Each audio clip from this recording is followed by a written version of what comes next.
McAdory unveiling its new field turf tonight, hosting Central Tuscaloosa in a 6A Region 4 game. McAdory quarterback Jacob Clopton will take the snap, hand off to his running back Peyton Ryans, who fakes out the defender and then gives a pop before picking up 13 for the Yellow Jackets. A few plays later, Clopton gives to Roderick Thomas this time, and he runs his way and dives into the end zone for the first points of the day. Of the night, McAdory up 7-0 in the first. After a failed Falcon drive, Clopton will drop back, throw deep in the end zone to Aaron Billingsley for a touchdown. That put the Yellow Jackets up 14-0 early in the first quarter, and McAdory wins it tonight 37-7 over Central. Each week in 7A Region 3, we have one of those marquee matchups. Tonight it was 6th-ranked Hoover and 5th-ranked Hewitt-Trussville. Both teams 2-0 in region play. First quarter, Bucks Philip Smith with a quarterback draw for a 20-yard gain to bring Hoover inside the red zone. Bucks now, that is a big pick by the Hoover Bucks, who brings it down. Time winding down in the half now. Hoover's D will come up with a huge stop. And this is Kamal Anderson after catching the dump pass. Amari Williams will go over from the Wildcat. Hoover took a 14-7 lead. The Bucks would tack on a field goal later in the half, and they go on the road to beat Hewitt-Trussville 17-7. Here's Coach Wade Waldrop. We're playing kind of off a script, it looks like. Not much in the first half, did what we had to do in the second half. Proud of our guys to be able to go on the road, play a good football team, well-coached football team, a playoff football team, and just, excited to get the win. So we're moving there in the right direction. But proud of our toughness, proud of our guts. Kids are playing hard together, and I love being with them. The other 2-0 team in Region 3, the Thompson Warriors, ranked 7th in 7A, making a short road trip to Chelsea. Chelsea with a big win over Oak Mountain last week. First quarter, Chelsea was up 3-0, and Thompson running back A.J. Green will break loose, ripping off a 63-yard touchdown run, and the Warriors go up 7-3. Second quarter, still 7-3 Warriors, and Thompson's Caleb Ballard is going to jump in front of a screen pass right here and pick it off for the Warriors on a big defensive play. And it was a huge night for A.J. Green. Here he'll get his second touchdown of the game. That is a 5-yard score, and that made it 14-3. Second quarter now. Chelsea on defense. Chris McNeil will come up with a big defensive play. He'll pick off Zach Sims as Thompson was about to punch it into the end zone. That happened late in the first half. 42 seconds left in the first half. Thompson backup quarterback Trent Seaborn is going to hit A.J. Green on the short screen, and Green will take it to the house for his third TD of the first half. Green with 4 touchdowns on the night, and Thompson wins easily 48-3. Also in 7A Region 3, the Stavia Hills Spain Park, both looking for a first region victory. Evan Smallwood in the backfield for the Jags. Near the front of the goal line, Smallwood scrambled to his left, looking for a receiver, gets stripped by Jordan Ross. Ross recovers the fumble in the end zone for the Rebel touchdown. It's 30-0 Vestavia with 6 minutes left in the third. Next possession for the Jags, Smallwood in the backfield, scrambling, and then finds a wide open Brian Austin for the Jags first down. Good job of keeping his eyes downfield. Now, start of the fourth quarter, Smallwood pitches to Dakari Shanks, who will run it in for the Spain Park touchdown, and the Jags are on the board with 11:53 left to go in the game. Now, Spain Park attempted the onside kick. It was unsuccessful. John Head and the Rebels. He hands it to William Tonsmeyer, who takes it all the way for the touchdown. But Stavia led 37-7, and that's the way the game ended. Well, the Friday Night Rivals game of the week on My 68, Pinson Valley and Oxford still going on. Pinson Valley leads it right now 44-20 with 4:53 to go in that one. And now let's talk about a couple of big rivalries, Pelham and Helena. Both teams overcoming double-digit deficits and comeback wins a week ago. To Husky Stadium we go for this one. First possession, Clayton Maines for the Panthers will deliver a pass to Kamari Hollis, who takes it 50 yards, and that put Pelham in the red zone. And then Maines on the keeper will take it in for the 6-yard Pelham Panther touchdown, and Pelham was up 7-0. After the Huskies failed to reach the end zone, they attempted a 30-yard field goal.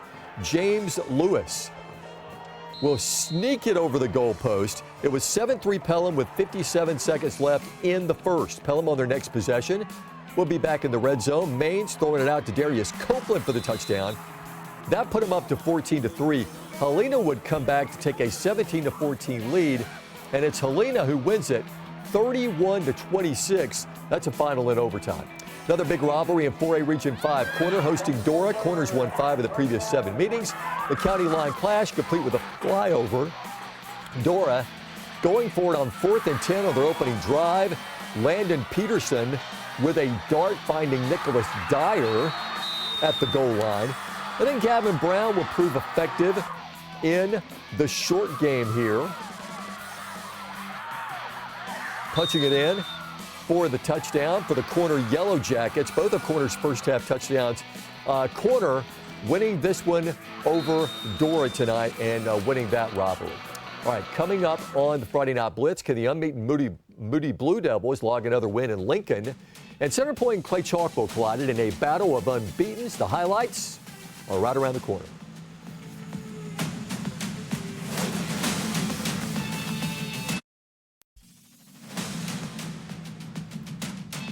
Welcome back to the Blitz. Another big matchup in 6A Region 6. In fact, the top 2 teams in that region, unbeaten number 1 Clay Chalkville against unbeaten, perhaps unrespected, Center Point. The Cougars at home, a little grumpy after only scoring 14 last week. Second drive for the Eagles.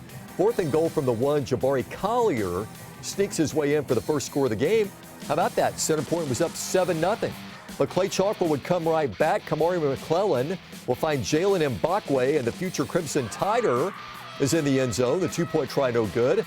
So Center Point still up 7-6. Next Cougar possession, little bubble screen to Mario Craver, and the junior scampers his way into the end zone. 33 yards, Cougs up 12-7. Second quarter, Drew Gilmer dials up the RPO. McClellan finds Mario Bird on the little slant route, and he takes it the rest of the way with the speed. 56 yards into the end zone, 18-7.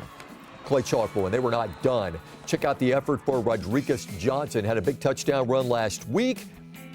Nice balance, staying on his feet, and he goes 41 yards for the touchdown. All Cougars tonight. They dominate in front of their home crowd, 56-19. Yeah, I thought we responded, but we still didn't play good, man. We had too many penalties. You know, we not get set, not get lined up in formations, not executing. But we were just fortunate not to hit a couple of big plays that want to score a little like that. But we got a lot of stuff to clean up still. Oh, again, I thought he did a pretty good job tonight, spreading the ball around, letting them work. You know, we made a couple of key big mistakes. We got to eliminate those mistakes or we're going to get beat. And but again, he's getting better and better and better. And like I said, I thought he did a much better job tonight.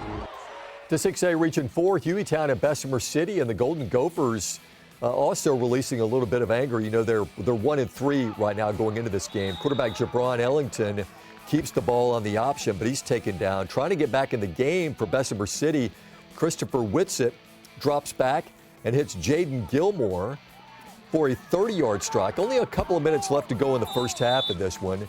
And then with a hurry-up, Whitsitt will drop back to throw. He'll hit Gilmore again for a 24-yard pass to put the Tigers into the red zone. But, you know, it was too little too late for the Bessemer City Purple Tigers because Hueytown was already up 38-0 at that point, and Hueytown goes on to win big. Next week is non-region week, and one of the top matchups will be Mountain Brook, number 2 in 6A, hosting 7A Power Hoover. Last night, the Spartans got ready for that showdown by coasting over Jackson Olin. On the opening drive, the Spartans marched 63 yards in 9 plays. Cole Gamble running and spinning. He had 10 carries for 92 yards. Jack King finishes the drive with a 16-yard run, and Sparty was off and running. And how about that defense? They held J.O. to 16 total yards. J.O. 0 for 11 on third downs, and they score on special teams as well. Bennett Kilpatrick with a block. Alexander Horn with a touchdown. Again, Spartans win 48-0 and are 5-0. 6A Region 4, 4th-ranked Hillcrest hosting Brookwood tonight. Hillcrest on offense, Ethan Crawford gives to Jay-Sean Land, who goes in for the touchdown. And then it's Hillcrest again scoring from long range on the ground. Jamarian Johnson goes 80 yards for the Hillcrest Patriot touchdown. Now Brookwood's got the football, and Malcolm Davis has it, but now he doesn't. It's recovered by the Patriots' Colin Dunn. And then Ethan Crawford will throw to Jamison Farley, who'll bring it down for the touchdown. Another Hillcrest touchdown. And the Hillcrest defense coming up with a score as they tackle Jacob Rowell in the end zone for a safety. And then Bryson Kimbrough with a pass to DeCorian Thomas, who will run it in for another Patriot touchdown. Big night for Hillcrest, 44-0, the final there. Jake Gaines has Moody in the top 5 in 4A, or rather in 5A, I should say, 4-0 for the first time since 1996. Tonight, the Blue Devils at Lincoln in a 5A Region 6 game. Pick it up in the second. On the 13-yard line, Moody's Cole McCarty hits Davion Dozier. The extra points missed. It's 6-0 Moody. Now watch this. Moody will punt to Lincoln, or kick off to Lincoln. And Landon Waller has some trouble catching the ball. He recovers, and then the lights go out. Huge power outage tonight in Lincoln. For about 40 minutes, cell phones were used to light up the stadium until power was restored. Quite a scene there. They did get the lights back on eventually, and Moody was still lights out. Cole McCarty to Colby Seymour, who takes it in for the touchdown to make it 13-0 Moody. And no final on this one because I'm sure they're still playing after that delay. All right, final score was, okay, 32-6, Moody with a win, so they are now 5-0. All right, coming up next, a programming note about next week's Game of the Week.